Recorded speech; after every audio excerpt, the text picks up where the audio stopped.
o nível de energia, o quanto isso pode ser assim multiplicado, né? Sim. Eles no Viva Plenitude a gente usa uma expressão desenvolvida pelo Gerson Pinto lá de São Paulo que modelou, né, esse projeto, e esse projeto então que foi criado lá atrás, né, pelo Sidionil Biasi e a Elisa Biasi.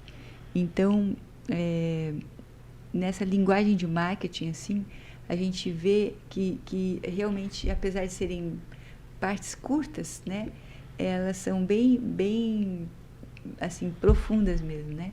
Aham. Então, realmente é interessante ver a conexão do corpo e da mente, né? Como que, às vezes você está chateado, está depressivo, coisas que hoje com a pandemia, né, assim, Altair, ficou muita gente assim, né, perdendo trabalho, perdendo entes queridos, e essa pressão, né, que houve, que a gente ficou meio recluso, né, ficou assim, o planeta ficou preso, né, e a qualquer momento essas coisas a gente ainda fica assim, né, quando é que vai surgir uma outra situação semelhante, né?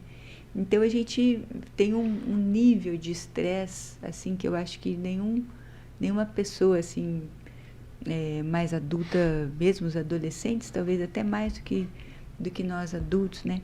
A gente já não chega no zero de estresse, né? Eu acho. E então a ajuda que o corpo pode dar para a mente é algo assim real, né?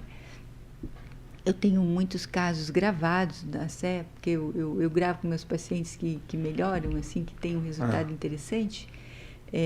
Então eu faço um clipezinho ali com eles, um podcast, né, pequenininho. Sim, sim. Então é muito lindo de ver como não demora.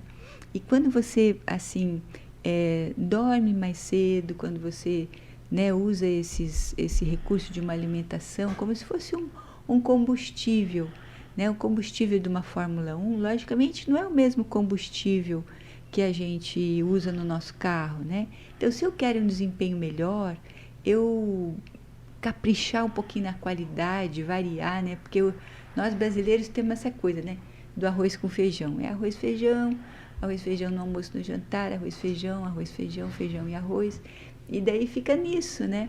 Então, você vai ter muito do que tem no arroz e no feijão, mas você não vai ter nada do que tem na polenta, por exemplo, né? Sim, sim. Então, é interessante essa variedade. É como se eu fosse construir digamos assim, uma casa, né? E eu só tenho 2 tipos de material, entendeu? Então, Aham. não dá para fazer um vidro, né? Porque você não tem o vidro, só tem tipo tijolo e cimento, está entendendo? Aham. Então a gente precisa de variar. E essa variedade é interessantíssima, como nos dá conexões, né? E a gente poder compreender um pouco melhor essa ligação da influência do corpo. Você não está com muita energia, você não consegue mudar a tua realidade, digamos assim, familiar, ou então de um relacionamento, ou então das pressões que você tem financeiras, mas eu posso mudar a minha realidade comigo mesmo, né? Eu posso beber mais água, eu posso fazer mais atividade física. Olha, eu tive um paciente incrível, ele me contando que ele entrou num processo de depressão, assim, muito profundo, e ele não saía mais da cama, ele era tipo um eletrocista, né?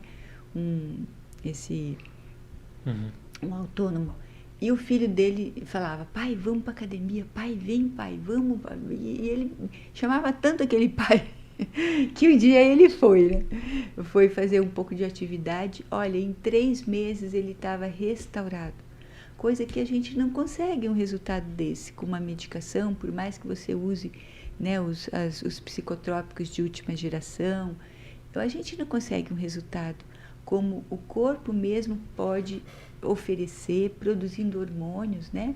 Como a endorfina, como a dopamina, né?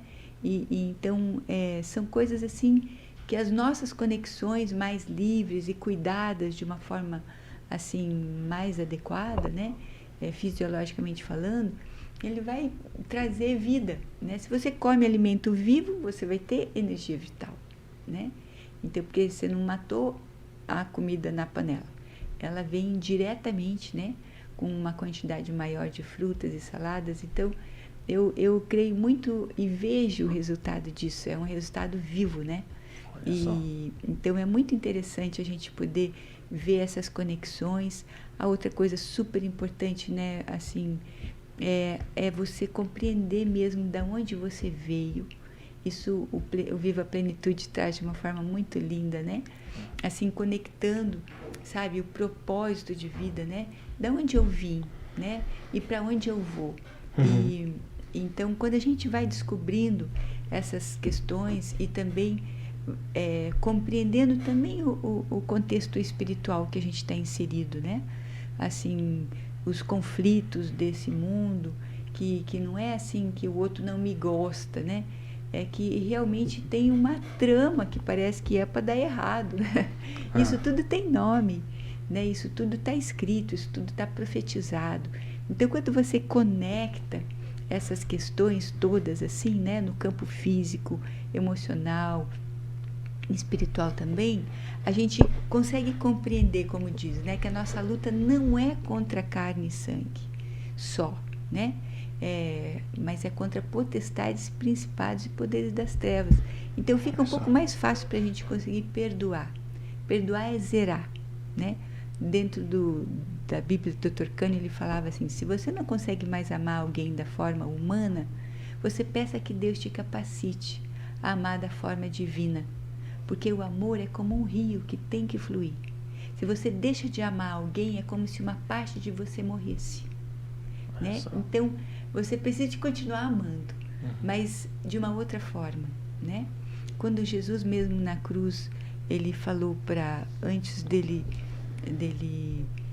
morrer, né? Ele falou para Deus: Pai, perdoa, porque eles não sabem o que fazem.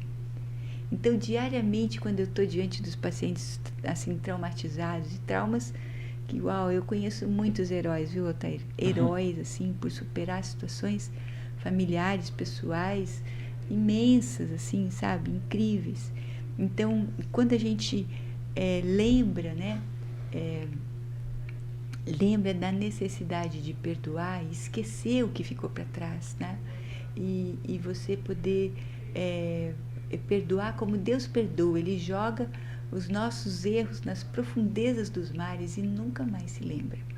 Então, esse perdão, nessa compreensão, dentro deste contexto, né, de que a nossa luta não é contra aquele pai, ou aquele marido, ou aquele filho. Hoje mesmo eu tive uma situação, né, de ir atender um filho surtado, né, com os pais já de idade, né, e ele naquele processo todo de pressão, de ameaça, torturante, né? Então a gente tem que entender que não é aquela pessoa, né? Não é aquela situação, é um contexto, né? A gente tem um campo espiritual onde a gente precisa de pedir um socorro, a gente precisa de sabe, tipo assim, eu não dou mais conta, Sim. Né? É como diz a minha avó, o bom de chegar no fundo do poço é que mais para baixo não dá para ir, né? Sim. Então, só dá para subir. E então, quando você dá um espaço, né? E você olha para cima e você fala: Pai, se você existe, me socorre. E isso é um socorro, né? É um socorro presente na tribulação. Então, eu acho que tudo isso tem que se conectar conosco, né? Para a gente poder ser uma mão forte, porque eu creio que a gente, quando passa da situação, como eu passei, né, nos meus tempos lá, de precisar de uma ajuda, a gente então se volta para poder ser esse instrumento de puxar para cima, né? E eu fico assim...